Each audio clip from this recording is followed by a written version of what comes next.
الحمدللہ آج کو ہمارے 13 روزے مکمل ہوئے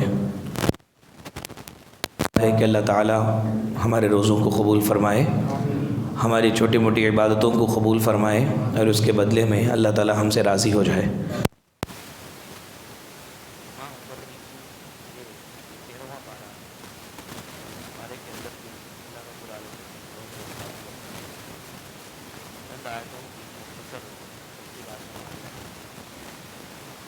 بارے میں اللہ کے متقی بندوں کے 8 صفات اللہ نے بیان کی۔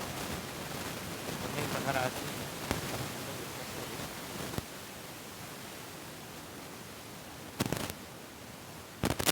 اللہ نے بیان فرمایا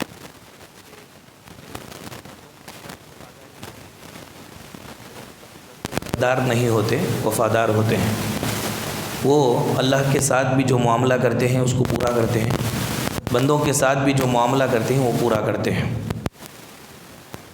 متقی بندے صلہ رحمی کرتے ہیں، رشتہ داری کو جوڑتے ہیں، رشتہ داری کو توڑتے نہیں ہیں۔ میرے متقی بندے میرا خوف دل میں رکھے رہتے ہیں، اللہ کا ڈر دل کے اندر رکھتے ہیں، اور آخرت کے دن کا خوف بھی ان کے ہوتا ہے کہ قیامت کے روز ہمارا معاملہ کیا ہوگا، کیسے ہوں گے، جنت میں جائیں گے یا جہنم میں جائیں گے۔ یہ ڈر ہمیشہ زندگی میں میرے متقی بندوں کو لاحق رہتا ہے۔ اس کے بعد اللہ نے بیان فرمایا کہ میرے متقی بندوں کے اندر صبر رہتا ہے، میری رضا کے لیے وہ صبر کرتے ہیں، نہ موافق حالات آ جائے، ناگوار حالات آ جائے تو ایسے موقع پر صبر کا سہارا لیتے ہیں۔ پھر اس کے بعد اللہ نے بیان فرمایا وَأَقَامُوا الصَّلَاةَ وَأَنفَقُوا مِمَّا رَزَقْنَاهُمْ سِرًّا وَعَلَانِيَةً۔ میرے متقی بندوں کی پہچان یہ ہے کہ وہ نماز قائم کرتے ہیں اور کھلے چھپے میرے راستے میں صدقہ و خیرات کرتے ہیں۔ اس کے بعد اللہ نے بیان فرمایا کہ وَيَدْرَؤُونَ بِالْحَسَنَةِ السَّيِّئَةَ أُولَٰئِكَ لَهُمْ عُقْبَى الدَّارِ۔ اور میرے متقی بندے برائی کا بدلہ برائی سے نہیں بلکہ اچھائی سے دیتے ہیں۔ برائی اگر کوئی کرتا ہے تو اس کا بدلہ برائی سے نہیں بلکہ اچھائی سے دیتے ہیں۔ ان کے لیے آخرت کا گھر ہے، جنت ہے ان کے لیے، یہ متقیوں کی پہچان ہے۔ اس بارے میں بعد میں اللہ تعالیٰ نے بدبخت لوگوں کی بھی نشانیاں بتلائی۔ بدبخت لوگ کون ہیں؟ جو جنت سے دور جہنم جانے والے۔ اس میں وعدہ خلافی ان کے پاس رہتی ہے، وعدہ کرتے ہیں تو وعدہ کی خلاف ورزی کرتے ہیں، ذرا بھی وعدے کا لحاظ ان کے دل میں نہیں رہتا، اور یہ خطا رحمی کرتے ہیں، رشتہ داری کو توڑتے ہیں، اور یہ فساد فی الارض کرتے ہیں، زمین میں فساد کرتے پھرتے ہیں، یا تو ہاتھ کے ذریعے سے یا تو زبان کے ذریعے سے یہ زہر اگلتے رہتے ہیں، فساد کرتے ہیں۔ تو یہ اشقیاء ہے، بدبخت لوگ، جہنمی لوگوں کی پہچان ہے۔ اس کے بعد اللہ تعالیٰ نے اس بات کا ذکر فرمایا کہ دنیا میں جہاں بھی کوئی کسی پر ظلم کرتا ہے تو ظالم کو اللہ نے یہ خبر دی کہ تو یہ نہ سمجھ کہ مجھے معلوم نہیں ہے۔ اللہ تعالیٰ ظالموں کو اچھی طرح جانتا ہے، اللہ ان کو مہلت دے رہا ہے۔ مہلت یہ اللہ تعالیٰ کی سنت ہے کہ اگر کوئی آدمی غلط کام کرتا ہے تو غلط کام کرنے پر بھی اللہ تعالیٰ اس کو فوراً پکڑتا نہیں ہے بلکہ اس کو مہلت دیتا ہے۔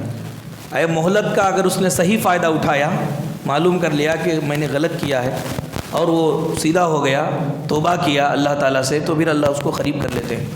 اس نے اگر اس مہلت کا غلط فائدہ اٹھایا اور ظلم میں بڑھ گیا، زیادتی میں بڑھ گیا، تو ایک وقت آتا ہے کہ جب اس کی ظلم کی انتہا ہوتی ہے تو اللہ تعالیٰ اس کی رسی کو مضبوط کر دیتا ہے، دنیا کے اندر بھی وہ دنیا کے اندر عذاب میں مبتلا ہو جاتا ہے اور آخرت میں تو اس کے لیے جہنم ہے۔ اللہ نے فرمایا وَلَا تَحْسَبَنَّ اللَّهَ غَافِلًا عَمَّا يَعْمَلُ الظَّالِمُونَ۔ ظالم جو کچھ کر رہے ہیں، اے نبی صلی اللہ علیہ وسلم، آپ اللہ کو ان سے غافل نہ سمجھیے، اللہ ان سے غافل نہیں ہے، ظالموں کے ظلم سے اللہ غافل نہیں ہے۔ انما یؤخرهم لیوم تشخص فیہ الابصار۔ قیامت کے دن تک اللہ تعالیٰ ان کو مہلت دے رہا ہے۔ قیامت کا دن ایسا دن ہے جس میں آنکھیں پتھرا جائیں گی، انسان کی آنکھیں پتھرا جائیں گی، حیران اور پریشان رہے گا، اس وقت تک کہ اللہ تعالیٰ ان کو مہلت دیتا ہے۔ آپ دیکھیں کہ ظالم کا انجام ہمیشہ برا ہوتا ہے، ظالم کا انجام ہمیشہ برا ہوتا ہے، کیونکہ دنیا نے دیکھا کہ جو ظالم ہے ہفتے کا گھرانہ اس کا ویرانیوں میں تبدیل ہو جاتا ہے، بچے نافرمان بن جاتے ہیں، بیوی نافرمان بن جاتی ہے، قسم قسم سے عذابات میں وہ مبتلا ہو جاتا ہے۔ زندہ رہ کر کے وہ یہ آرزو کرنے لگتا ہے کہ کاش میں مر جاتا. یہ زندگی کون سی زندگی جس کے اندر زندگی کا مزہ ہی نہیں. یہ اللہ تعالیٰ دنیا کے اندر اس کے ظلم کی سزا ہے اور آخرت میں تو اس کی بہت خطرناک سزا ہے. نبی صلی اللہ علیہ وسلم نے بیان فرمایا الظلم ظلمات یوم القیامہ، قیامت کے روز ظلم اندھیرا ہوگا، اندھیروں میں جانے کا ذریعہ ہوگا، وہاں اس کے لیے کوئی روشنی نہیں ہوگی. تو یہ ظلم کئی طرح کا ہوتا ہے. ایک ظلم یہ ہے کہ انسان اپنے آپ پر ظلم کرتا ہے. اپنے آپ پر ظلم کیسے؟ اللہ تعالیٰ کی جو عبادت کرنا ہے، عبادت سے دور رہ کر کے اپنے آپ پر ظلم کرتا ہے. ایک ظلم یہ ہے کہ انسان اپنے ماتحتوں پر ظلم کرتا ہے. ایک ظلم یہ ہے کہ انسان اپنے اعزاء و اقارب پر ظلم کرتا ہے. ان سب کا اللہ تعالیٰ کو حساب دینا ہے. اس کے بعد اللہ تعالیٰ نے حضرت ابراہیم علیہ السلام کی دعا کو نقل کیا. ہم بھی یہ دعا کرتے رہیں. مومن حضرات کو یہ دعائیں کرتے رہنا چاہیے. 6 دعائیں مانگی. 6 دعائیں، اس کے اندر سارے جذبات ہیں. دیکھیے بڑا آدمی بڑی سوچ رکھتا ہے. ابراہیم علیہ السلام چونکہ بڑے آدمی تھے، صرف انہوں نے اپنا ہی نہیں دیکھا بلکہ سبوں کا خیال کیا. سبوں کا خیال کرنے والا ہی اللہ کے نزدیک محبوب ہوتا ہے. اسی لیے چونٹی کا بھی واقعہ اللہ نے ذکر فرمایا. سلیمان علیہ السلام کا واقعہ بھی اللہ نے ذکر فرمایا کہ جب سلیمان علیہ السلام پورے لشکر کا جائزہ لے رہے تھے تو حدود پرندے کو گم پایا. تو سلیمان علیہ السلام نے کہا کہ کہاں ہے وہ پرندہ، کہاں گئے، میری اجازت کے بغیر کہاں گیا. دیکھو ان کا خیال کیا، ان کا انہوں نے خیال کیا، پرندے کا انہوں نے خیال کیا، اللہ نے ان کا خیال کیا. قرآن پاک میں ان کا ذکر فرما دیا. تو ابراہیم علیہ السلام نے دعا مانگی کہ اللہ شہر کو امن والا شہر بنا. امن کے بغیر دنیا میں زندگی گزار نہیں سکتے. پیسفل بنا، امن والا شہر بنا. پھر کہا میرے اولاد کو بت پرستی سے حفاظت فرما کہ کمال یہ نہیں ہے کہ میرے رہتے پر سارے لوگ توحید پرست بنے. کمال یہ ہے کہ میرے جانے کے بعد بھی توحید کی روشنی میرے گھر میں جلتی رہے. یہ ہر مومن کو فکر ہونی چاہیے جو ابراہیم خلیل اللہ کو تھی. تو انہوں نے کہا کہ اللہ مجھے، میرے بیوی بچوں کو، میرے اہل و عیال کو، میرے آل اولاد کو، میرے پوتوں کو، سپوتوں کو بت پرستی سے ان کی حفاظت فرما، بت پرستی سے ان کو بچا لے. پھر کہا اللہ سب کو نماز کا پابند بنا. پھر دعا کی کہ اللہ یہ شہر جو ہے سارے لوگوں کے دلوں میں اس کی طرف میلان رکھ دے. ہر ایک آدمی کے دل میں یہ شہر کی محبت ڈال دے. مکے کی محبت ہمارے دل کے اندر اب بھی ہے. یہ ابراہیم علیہ السلام کی دعا کا نتیجہ ہے کہ وجعل افئدۃ من الناس تہوی الیہم. اللہ جتنے لوگ ہیں مسلمان مومن حضرات، ان کے دلوں میں تو کعبہ کی محبت ڈال دے، شہر مکہ کی محبت ڈال دے. تو آج بھی ہر ایک آدمی مکے کو چاہتا ہے، بہت محبت کرتا ہے. تو ابراہیم علیہ السلام کی دعا ہے. اس کے بعد اللہ نے کہا اللہ یہاں کے رہنے والے کو خوب رزق عطا فرما. آج بھی دیکھیں بے موسم پھل مکے کے اندر ملتا ہے. پھل کا موسم بھی نہیں رہتا، وہاں پہ وہ پھل ملتا ہے. پھر انہوں نے دعا کی کہ اللہ مغفرت فرما، ہمارے بچوں کی مغفرت فرما، ان کو معاف کر دے ان کے چھوٹے موٹے گناہ. دیکھیے ایک نبی کتنے ہائی لیول کی سوچ رکھتا ہے. آج ہم دعا کرتے ہیں، کیا دعا؟ اللہ پیسے بڑھا دے، کاروبار بڑھا دے، یہ بڑھا دے، وہ بڑھا دے، یہی ہماری دعائیں ہوتی ہے. لیکن حقیقی کامیابی یہ ہے کہ انسان جہنم سے بچ کر کے جنت میں چلا جائے. اور دنیا کے اندر انسان کی کامیابی یہ ہے کہ اس کے چلے جانے کے بعد اس کے گھر کے اندر توحید کی شمع روشن ہوتی رہے. توحید کی شمع روشن ہوتی رہے، اللہ کی عبادت اس کے ذریعے سے ہوتی رہے. اس کے بعد اللہ تعالیٰ نے بیان فرمایا کہ اللہ تعالیٰ زمین میں صرف ان لوگوں کا نام باقی رکھتا ہے جو لوگوں کے فائدے کے لیے کام کرتے ہیں. لوگوں کے فائدے کے لیے جو بھی کام ہوتا ہے اللہ ان کو باقی رکھتا ہے. وَأَمَّا مَا يَنْفَعُ النَّاسَ فَيَمْكُثُ فِي الْأَرْضِ. جو بھی اچھائی فائدے کی چیز رہتی ہے، سونا ہے، سونا آپ سونے کو لے جا کر کے پانی میں ڈباؤ اس کو تو اوپر کف کف آ جائے گا، اور جو فائدے کی چیز ہے اصل سونا وہ نیچے چلا جائے گا. تو یہ باقی ہے، باقی اوپر کا پورا جتنا گدلا پن میلا پن ہے سب نکل کر کے کف بن کر کے اڑ جائے گا. تو یہی حقیقت ہے کہ لوگوں کے اندر 2 قسم کے لوگ ہیں، ایک بے فائدہ لوگ، ایک با فائدہ لوگ. تو جو با فائدہ لوگ ہیں ان کا نام دنیا میں زندہ رہتا ہے، جو لوگوں کو فائدہ پہنچاتے ہیں. نبی کریم صلی اللہ علیہ وسلم نے بیان فرمایا خیر الناس انفعہم للناس. سب سے بہترین لوگ کون ہیں؟ سب سے بہترین لوگ وہ ہیں جو لوگوں کے لیے فائدہ مند ہے، لوگوں کے لیے فائدہ پہنچانے، کسی بھی طرح سے لوگوں کو فائدہ پہنچاتے ہیں. اس کے بعد اللہ نے کہا آج دنیا کے اندر ڈپریشن کی بیماری بہت زیادہ ہے.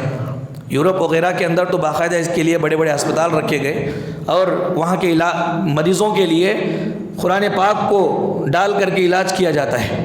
قرآن پاک اس کا علاج ہے. سب سے ماہر ڈاکٹر آج کون ہے؟ ماہر نفسیات ہے. اور سب سے مہنگا علاج یہ ڈپریشن کا علاج ہے. آج اوپر سے دیکھنے کو انسان بہت اچھا نظر آتا ہے لیکن ذہنی طور پر بہت خلفشار انتشار میں ہے وہ. اللہ رب العالمین نے اس کا علاج قرآن پاک میں اسلامی حل یہ بتلایا کہ اللہ تعالیٰ سے اپنا رشتہ مضبوط کر لو، تمہارے سارے ڈپریشن کا علاج اسی کے اندر ہے. فرمایا الذین آمنوا وتطمئن قلوبہم بذکر اللہ، جو مومن لوگ ہیں ان کے دلوں کو اطمینان اللہ کی ذکر سے ہوتا ہے. فرمایا الا بذکر اللہ تطمئن القلوب، آگاہ ہو جاؤ اللہ تعالیٰ کا ذکر ہی انسان کے دل کو مطمئن کرتا ہے، دل شانتی سے رہتا ہے، امن سے رہتا ہے، دل کے اندر سکون راحت جو ملتی ہے اللہ کی یاد سے ہی ملتی ہے. اللہ کا ذکر ہی ایک ایسی چیز ہے جس کے ذریعے سے دلوں کو اطمینان نصیب ہوتا ہے. اس کے بعد اللہ نے اس بارے میں بیان فرمایا کہ شادی کرنا یہ انبیاء کی سنت مطہرہ ہے، اور شادی سے روگردانی اختیار کرنا انبیاء کی سنت سے پھر جانا ہے. فرمایا وَلَقَدْ أَرْسَلْنَا رُسُلًا مِّن قَبْلِكَ، اے حبیب پاک صلی اللہ علیہ وسلم آپ سے پہلے جتنے بھی انبیاء ہم نے بھیجے، وَجَعَلْنَا لَهُمْ أَزْوَاجًا وَذُرِّيَّةً، سب کے لیے ہم نے بیوی بچے عطا فرمائے، سب کے لیے بیویاں بھی دی ہم کو، ہم نے ان کو، اور بچے بھی ان سے ہم نے ان کو دیے. معلوم یہ ہوا کہ اگر کوئی آدمی یہ کہتا ہے کہ شادی بیوی بچے عبادت کی راہ میں رکاوٹ ہے تو یہ غلط بولتا ہے، کیونکہ عبادت میں سب سے بڑھ کر عبادت کرنے والے انبیاء تھے اور انبیاء کو بیوی بچے تھے. اگر کوئی رکاوٹ ہوتی عبادت کے اندر تو انبیاء کو ہوتی، جبکہ سب سے زیادہ عبادت گزار انبیاء ہیں. اللہ نے ان کو بچے عطا فرمائے، ان کو بیویاں عطا فرمائی. یہ اللہ تبارک و تعالیٰ کی عبادت کی راہ میں رکاوٹ نہیں بلکہ رکاوٹ کو دور کرنے والے ہیں. انسان کے دل میں اللہ نے شہوت رکھا، اب یہ شہوت جائز طریقے سے پوری نہ ہوئی تو بقیہ سارے معاملات میں انسان کے اس پر اثر پڑتا ہے. اگر یہ شہوت دور ہو جائے تو پھر انسان اللہ تعالیٰ سے اپنا لو لگا لیتا ہے. تو یہ شہوت کو جائز طریقے سے پوری کرنے کے لیے اللہ تبارک و تعالیٰ نے بیویوں کو عطا فرمایا. اس کے بعد دیکھیں یہاں یوسف علیہ السلام کا قصہ چل رہا ہے 13ویں پارے میں. عزیز مصر کی بیوی نے یوسف علیہ السلام کو دیکھا اور ان پر عاشق ہو گئی اور اپنی خواہش کو پورا کرنے پر آمادہ کیا، زبردستی کیا. جب یوسف علیہ السلام نے انکار کیا تو ان کو جیل کو بھیجا. لیکن جو بادشاہ خواب دیکھا تھا، بادشاہ نے بھی یوسف علیہ السلام کو دیکھا اور خواب کی تعبیر حضرت یوسف علیہ السلام نے جب سنائی تو بادشاہ لا کر کے ان کو تخت پر بٹھا دیا، ان کو فوڈ منسٹر بنا دیا، بادشاہ بنا دیا. مفسرین کہتے ہیں عام طور پر ایک انسان میں عورتیں انسان کا ظاہر دیکھتی ہے، مرد حضرات انسان کا باطن دیکھتا ہے. دیکھو عزیز مصر جو بادشاہ تھا اس نے حضرت یوسف علیہ السلام کا ٹیلنٹ دیکھا، صلاحیت دیکھی، اندر کی صالحیت دیکھی تو فوراً ایک کام کا آدمی ہے بلایا اور جس پوسٹ پر رکھنا تھا وہاں پہ رکھ دیا. عورت نے عشق معاشقہ ان کے ظاہری خوبصورتی کو دیکھا تو معلوم یہ ہوا کہ انسان خوبصورت رہنے سے کام نہیں چلتا ہے بلکہ وہ ایک اللہ کی عطا ہے. لیکن اصل چیز یہ ہے کہ اپنے اندر وہ کمال پیدا کرے، اپنے اندر صلاحیت پیدا کرے، اپنے اندر قدرت پیدا کرے. تو یوسف علیہ السلام کے اندر کی وجہ سے، اندر کی صلاحیت کی وجہ سے وہ اونچے بنے، خوبصورتی کی وجہ سے جیل خانے کو گئے اور صلاحیت کی وجہ سے جیل خانے سے نکل کر تخت پر پہنچے. اصل چیز انسان کے اندر کا کمال ہے کہ اپنے اندر کمال پیدا کرنا چاہیے.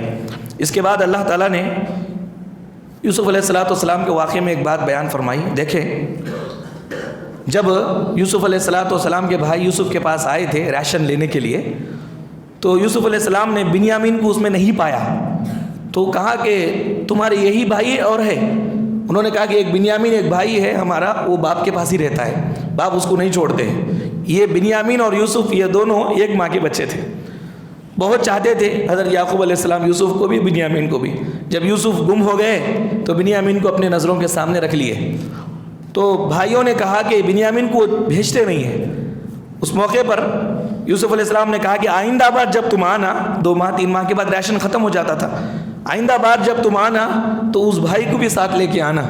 اگر تم ساتھ نہ لاؤ گے تو راشن نہیں ملے گا، تمہارا بھی نہیں ملے گا، اس کا تو چھوڑ دیجئے تمہارا بھی نہیں ملے گا. تب یہ لوگ چلے گئے، جا کر کے ابا سے بول رہے کہ ابا دیکھو عزیز مصر کتنا اچھا ہے، سخی آدمی ہے، ہم کو مال بھی دے دیا، پیسے بھی نہیں لیا، لیکن وہ بول رہے ہیں کہ آئندہ بار جب آپ آئیں تو بنیامین کو بھی ساتھ لائیں۔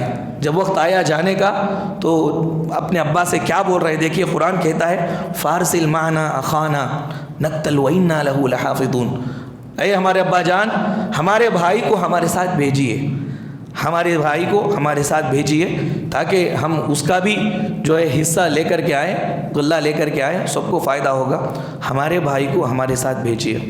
اس کے بعد جب وہاں حضرت یوسف علیہ السلام بنیامین کو روکنے کے لیے ایک ہیلا بنائے، کیا تھا ہیلا؟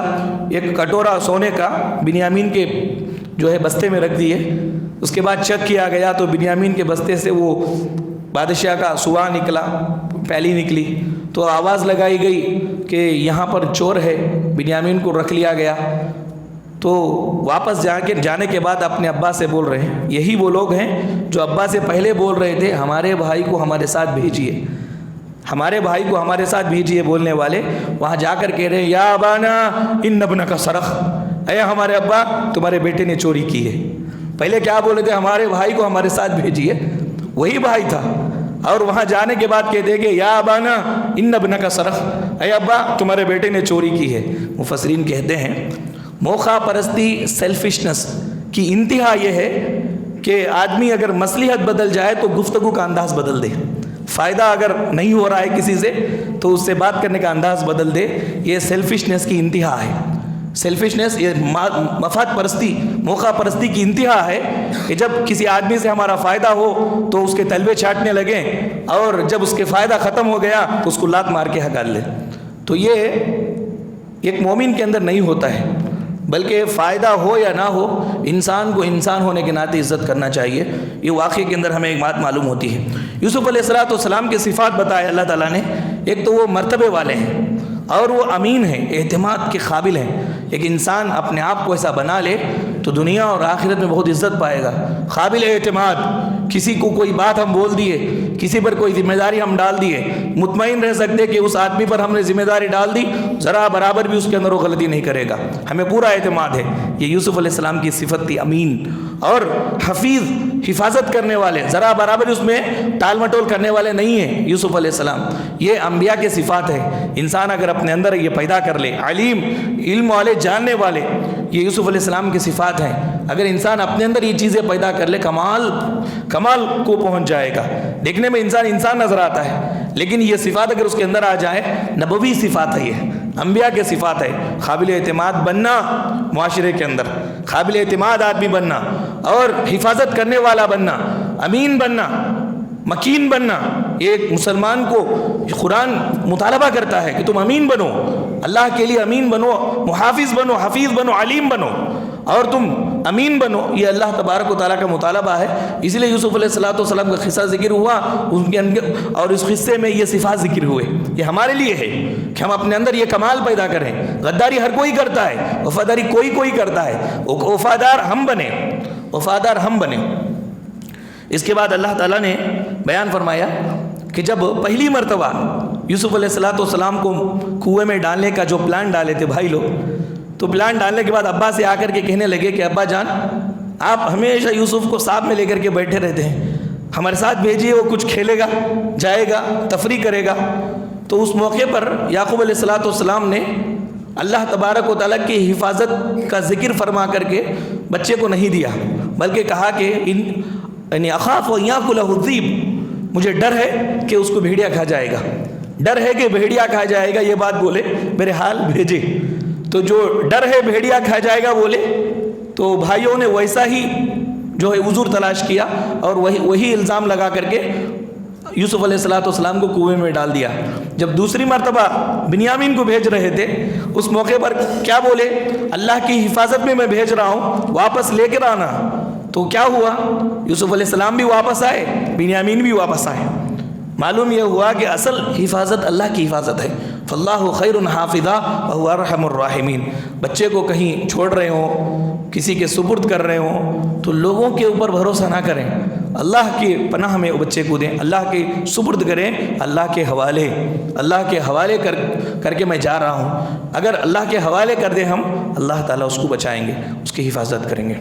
اس کے بعد اللہ تعالیٰ نے اس بارے میں بیان فرمایا کہ قرآن مجید اندھیروں سے نکال کر روشنی کی طرف لانے والا سچا کلام ہے۔ اگر کوئی آدمی چاہتا ہے کہ اس کی زندگی اندھیروں سے نکل کر روشنی کی طرف آئے، قرآن پاک پڑھے اور اس پر عمل کرے۔ پھر اس کے بعد کہا کہ شکر جو ہے صرف نعمت کے ملنے پر ہی نہیں بلکہ تکلیف آنے پر بھی انسان کو شکر کرنا چاہیے، اللہ کا شکریہ ادا کرنا چاہیے، کیونکہ انسان کو اللہ تعالیٰ تکلیف دیتا ہے تو تکلیف پر بھی اجر دیتا ہے، تکلیف پر بھی سزا، تکلیف پر بھی اللہ تعالیٰ بدلہ دیتا ہے، نیکیاں دیتے ہیں۔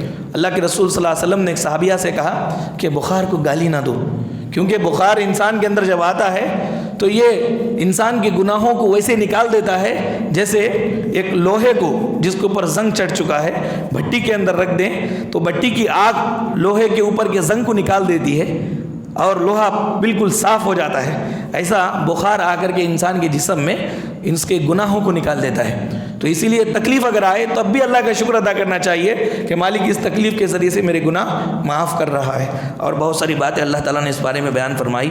اللہ تعالیٰ سے دعا ہے کہ رب العالمین ہم تمام لوگوں کو قرآن مجید کے احکامات پر یعنی سن کر عمل کرنے کی اللہ ہمیں توفیق عطا فرمائے۔